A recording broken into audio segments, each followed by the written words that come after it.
the last few years, we have really been focusing on this data center issue because it is just so huge. And what I want to tell you is for 3 years now, we have not been able to get a substantive bill dealing with data centers through the Virginia legislature.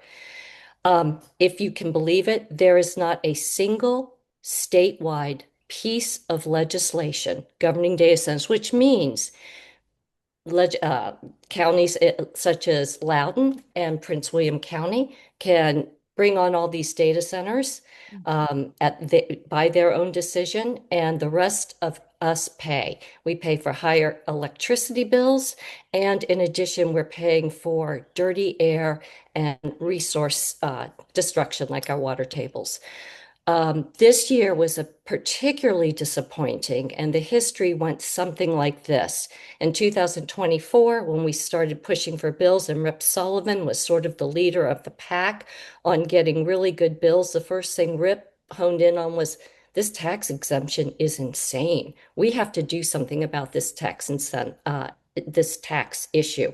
So he proposed that we would pair any tax exemption with purchasing renewable clean energy, with dealing with backup dirty diesel generators, which keeps getting worse. We have thousands of them that are being permitted in the state of Virginia. Thousands. We're talking about things that are at least the size of a tractor trailer, probably two tractor trailers, and they are very, very dirty. He also looked at this issue of co-location of power plants with data center facilities. This is a very new issue. This escapes regulation by the SEC because it's not a Dominion, it's not an APCO power plant. So they get the air permit, they get the water permit, they get the local permit. So sad, too bad. They're off to the races. So he had these bills. They didn't go anywhere. But instead, the General Assembly said, let's study this issue. So they tasked JLARC, which is the I think it is the Joint Audit and Legislative Commission, to do a big study on data centers. They did a big study on data centers.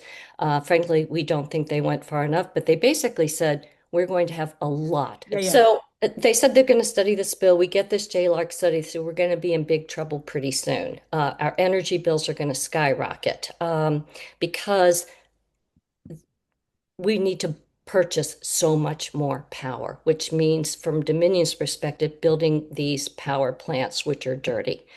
So it becomes very complicated very fast. And they say, and the General Assembly said, we will do something after the JLARC study is out. JLARC study came and went. They did nothing in 2025 because the study came out in the fall. They said we need more time to think about it.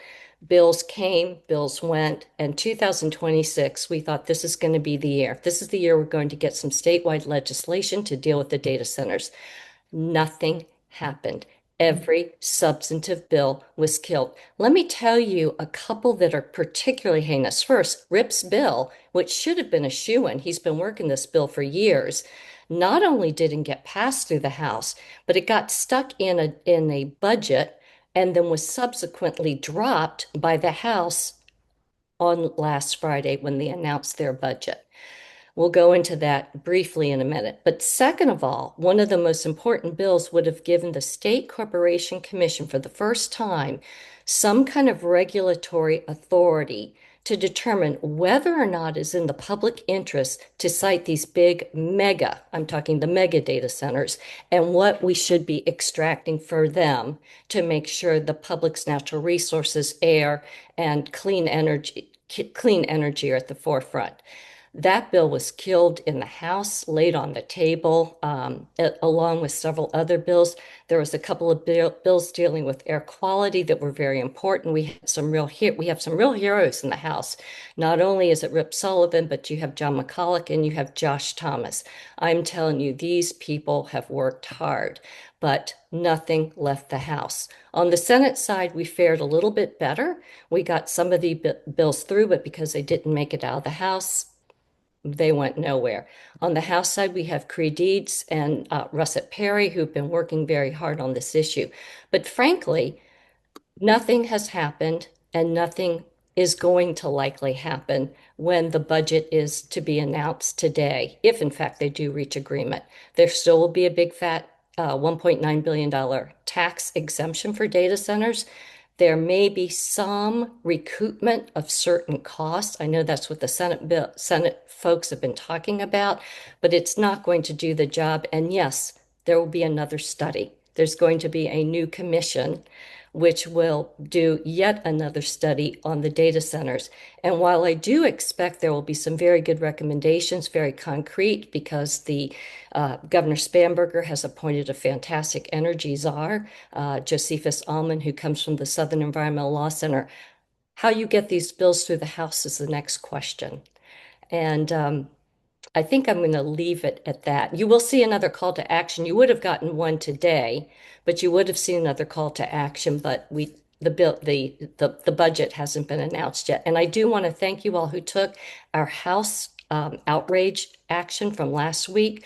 We sent almost 4,000 emails to the budget conferees, to Scott Soroville, Speaker, and Don Scott, Speaker of the House, and to Governor Spanberger. I will say it caught the Speaker of the House's attention, and a legislator came to speak to me about it. And I pushed back pretty darn hard. So it means our calls to action matter. They're working. And so I want to thank you. And I really hope you'll take the next call to action, which will be coming just as soon as we get what this final budget looks like. Mm. So I'm open for questions, and if I have a chance, I'd like to say a few words about the NextEra Dominion merger as well. Yeah, I love, well, first of all, for those of us that haven't paid, attention detailed. So thank you for being here and laying all that all out because it's very important. So you're saying right now, do you have any inside knowledge about what will be coming? And is there a decision that you think you're going to see? Because you sound like you know what possibly could be in it. I think there will be some money that will be extracted from data centers Mhm. because, after all, this administration ran Honest, this, on, right, you know, that data centers should pay their fair share. So I right. think there will be some extraction, but I don't see any concessions on requiring them to build clean, renewable energy on their own dime. I don't think we're going to see anything addressing the very dirty diesel generators, which are increasingly They're an enormous a problem. huge problem. And so moratorium, like we saw, I mean, the thing for us looking at like what other states were doing, Arizona, Texas, actually calling for moratoriums, and these are Republican-led legislatures. What does that signal to you when our legislature is actually not moving in that direction and obviously killing bills? So it really it really is telling. And I don't, trying to say, what are your thoughts when we really lay all that out, that none of the bills moved, it really says something. We shouldn't be surprised we're here. But the Republicans being able to do this in other states and this Virginia not, is it campaign finance money? Campaign, That that's my personal opinion. hmm You look where the money goes, look at Dominion, where the money goes. You can track a few of the big groups like Mhm. Google and see where the donations Right. go. But I do think it's our issues have always been joined at the hip with campaign finance reform. And True. since, as Nancy Morgan has said year after year, we're a swamp. We are a swamp. We're just a swamp. And what does it say that Republican legislators can put a pause? I think it's pretty darn embarrassing that Mm, the data center capital of the world cannot get its act together to get a single statewide law passed that let alone a law that has teeth in it, uh, yeah. to address this issue. And I we I will give this to Louise Lucas. She had some listening sessions, which really ticked off people in the House. But what some of those people had to say is so moving. I mean, I get goosebumps when I listen to it. I mean, people Mhm. will say Virginia has turned their back on Virginians. And one gentleman who lives next to one of these mega data centers with their own private gas-fired power plant. They can't sleep, they can't breathe. He is contacted by different reporters from all over the world where they use Virginia as a lesson of what not to do. Not to That is do. horrifying to me. Well, now that we have you up here, because some people may have questions for you, which I think are really important, is going into the next subject matter you wanted, which was the merger, Dominion merger. Can you tell us a little bit about that? Well, I'll tell you what I know, which is, about a thumbnail's worth right now because it's been pretty quiet. So Nextera decides it's going to purchase Dominion, acquire Dominion, and that will make it, as Louisa said, the largest public utility in the country.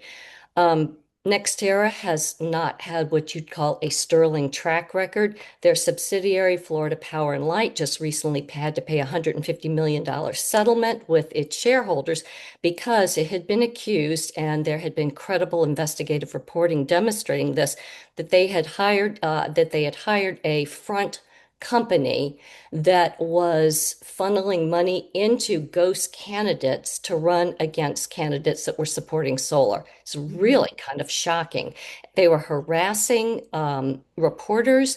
They were trying to, alter news reporting in addition to harassing reporters. And this was such a big embarrassment that they decided they were going to settle this really fast a few weeks ago in order to let this merger go through. Yeah, Uh, Dominion's not dumb.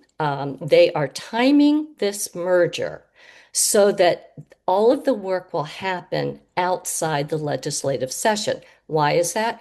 We have an antiquated law that governs these types of mergers and acquisitions, 1942.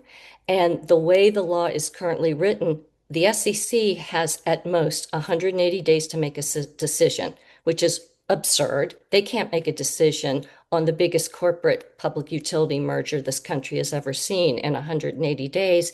And the standard of review given to the SEC is going to automatically favor the merger. In other words, they don't have the legislative authority to really make a good decision that favors the people of Virginia.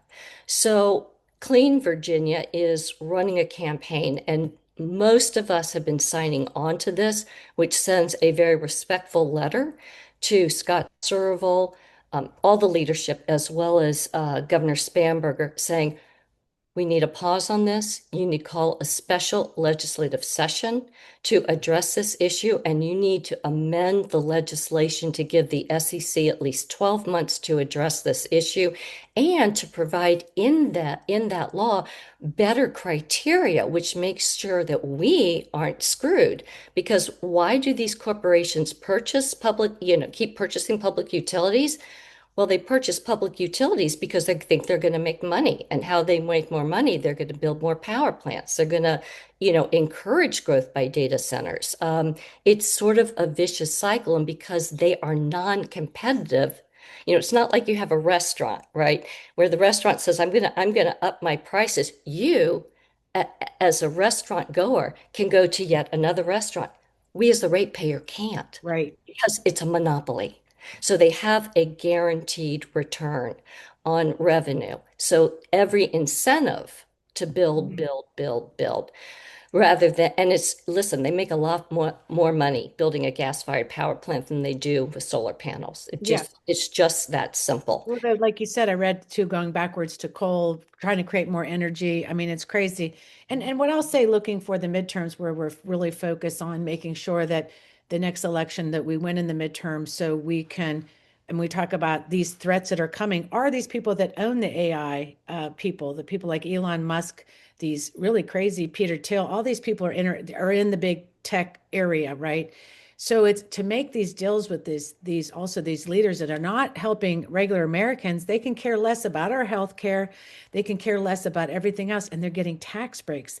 So when you have somebody like Shannon Taylor or Salim and Tim Sawinski all running against Rob Whitman, and then the Democrats are behaving like this in Virginia, boy, they make it hard in these arguments that what we stand for unions and for the people and against these big corporations.